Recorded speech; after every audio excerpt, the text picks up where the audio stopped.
தமிழ் கதைகள். இது கதை நேரம். காலை பொழுது வந்தாச்சு.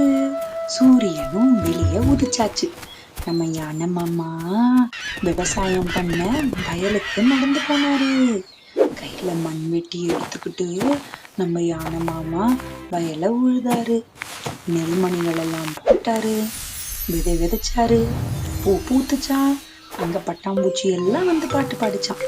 ஆடு மாடு கோழி குருவின்னு எல்லாம் யானை மாமா கொடுத்த நெல்லை சாப்பிட்டு சந்தோஷமா இருந்துதான். சாயங்காலம் வேலை வந்தது. யானை மாமா நிம்மதியா குளக்கரையில உட்காந்து மீன் பிடிச்சிட்டு இருந்தாரு.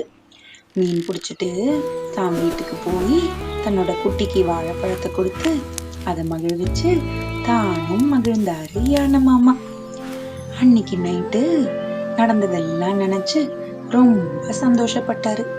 அவரு சொன்னாரு, உன்னோட வேலைய நீ நேசிச்சா உன் வாழ்க்கை ரொம்ப நிம்மதியா இருக்கும் அப்படின்னு.